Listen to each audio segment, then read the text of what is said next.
सोमवार व्रत कथा। अमरपुर नगर में एक धनी व्यापारी रहता था। दूर दूर के नगरों में उसका व्यापार फैला हुआ था। उस धनी व्यापारी के घर में सभी तरह की सुख और सुविधाएं थी। नगर में उस व्यापारी का सभी लोग मान सम्मान करते थे और इतना सब कुछ होने पर भी वह व्यापारी अंतर मन से बहुत दुखी था। दिन रात उसे एक ही चिंता सताती रहती थी कि उसके मृत्यु के बाद उसके इतने बड़े व्यापार और धन संपत्ति को कौन संभालेगा। उस व्यापारी का कोई पुत्र नहीं था और पुत्र पाने की इच्छा से वह व्यापारी प्रति सोमवार भगवान शिव का व्रत करता, पूजन करता। शाम के समय व्यापारी शिव मंदिर में जाकर शिव जी के सामने घी का दीपक जलाता था। उस व्यापारी की भक्ति देखकर एक दिन माँ पार्वती भगवान शिव से कहती हैं, प्राणनाथ, यह व्यापारी आपका सच्चा भक्त है। कितने दिनों से यह सोमवार का व्रत कर रहा है, नियमित रूप से पूजा कर रहा है। भगवान इस व्यापारी की मनोकामना आप अवश्य पूरी करें। तब भगवान शिव ने मुस्कुराते हुए कहा, पार्वती, इस संसार में सबको उसके कर्म के अनुसार ही फल मिलता है। यदि कोई करेले का वृक्ष लगाएगा तो करेला ही मिलेगा, कड़वा करेला। इसलिए प्राणी जैसा कर्म करते हैं वैसा ही फल मिलता है। शिव के उत्तर से पार्वती जी नहीं मानी और उन्होंने आग्रह करते हुए कहा, नहीं प्राणनाथ, आपको इस व्यापारी की इच्छा पूरी करनी ही पड़ेगी। यह आपका अनन्य भक्त है। प्रति सोमवार आपका विधिवत व्रत रखता है, पूजा अर्चना के बाद आपको भोग लगाता है, एक समय भोजन ग्रहण करता है।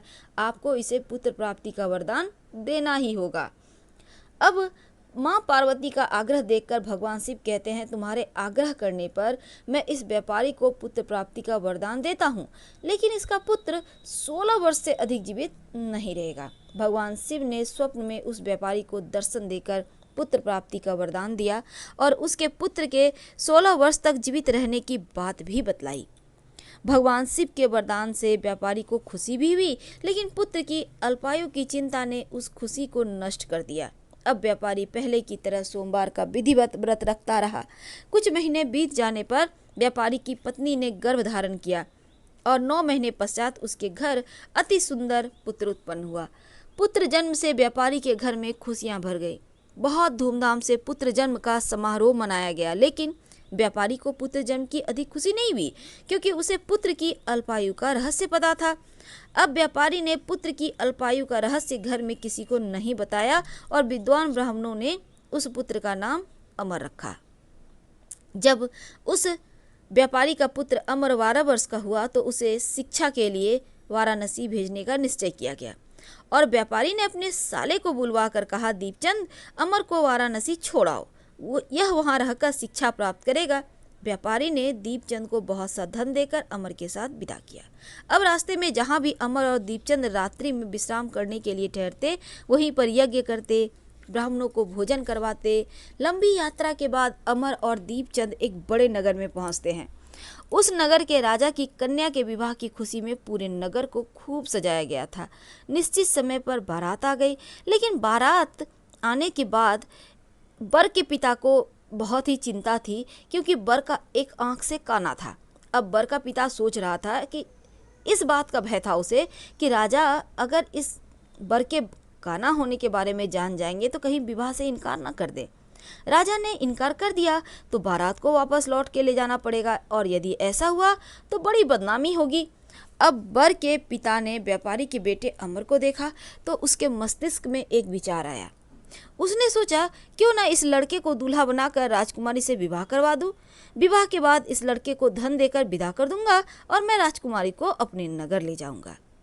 वर के पिता ने अमर और उसके मामा दीपचंद से बात की तो दीपचंद ने धन मिलने के लालच में हाँ कह दी, बात स्वीकार कर ली। अब अमर को दूल्हे के वस्त्र पहनाकर राजा की बेटी चंद्रिका के साथ उसका विवाह करा दिया गया।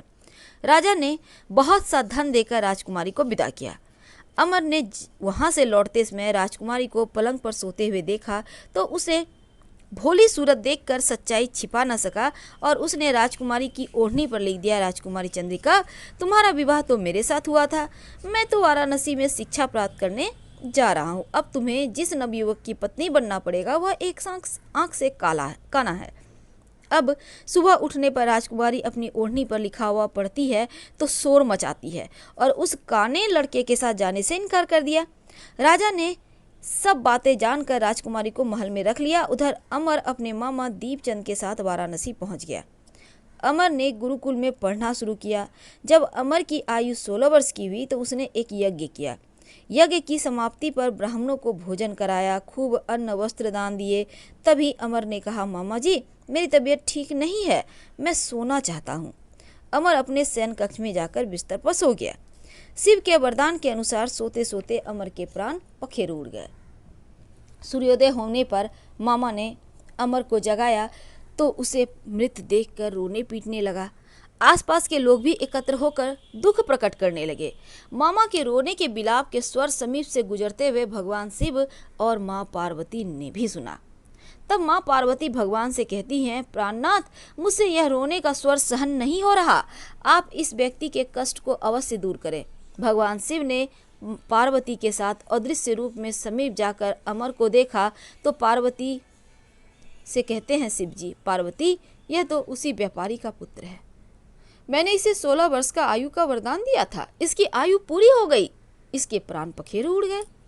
अब पार्वती ने शिव जी से निवेदन किया, प्राणनाथ आप इस लड़के को जीवित करें, नहीं तो इसके माता पिता पुत्र की मृत्यु के कारण रो रो कर अपने प्राणों को त्याग कर देंगे। इस लड़के का पिता तो आपका परम भक्त है, वर्षों से सोमवार का व्रत करते हुए आपको भोग लगा रहा है।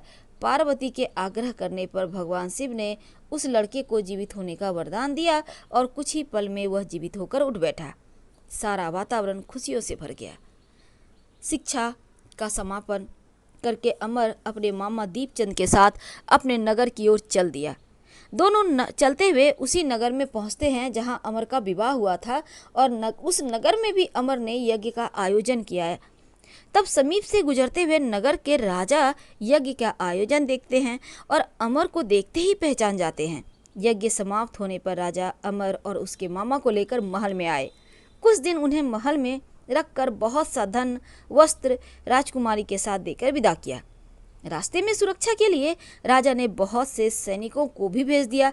अब दीपचंद ने नगर में पहुंचते ही एक दूत को घर भेजकर अपने आगमन की सूचना भेजी। अपने बेटे अमर के जीवित वापस लौटने की सूचना से व्यापारी बहुत प्रसन्न हुआ। व्यापारी ने अपनी पत्नी के साथ अपने को एक कमरे में बंद कर रखा था और भूखे प्यासे रहकर व्यापारी और उसकी पत्नी बेटे की प्रतीक्षा कर रहे थे। भूखे प्यासे रहकर व्यापारी और उसकी पत्नी बेटे की प्रतीक्षा में ये सोच के रखा था कि अगर बेटे की मृत्यु का समाचार मिला तो दोनों ही अपने प्राण त्याग देंगे। व्यापारी अपनी पत्नी और मित्रों के साथ नगर के द्वार पर पहुंचते हैं। अपने बेटे के विवाह का समाचार सुनकर पुत्र वधू राजकुमारी चंद्रिका को देखकर व्यापारी की खुशी का ठिकाना नहीं रहा और उसने अमर को छाती से लगाकर बहुत प्यार किया। उसी रात भगवान शिव ने स्वप्न में आकर कहा, हे श्रेष्ठी, मैंने तेरे सोमवार का व्रत करने और व्रत कथा सुनने से प्रसन्न होकर तेरे पुत्र को लंबी आयु प्रदान की है। व्यापारी बहुत प्रसन्न हुआ। सोमवार का व्रत करने से व्यापारी के घर में खुशियां लौट आई।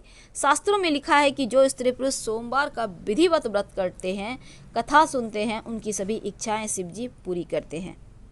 हर हर महादेव।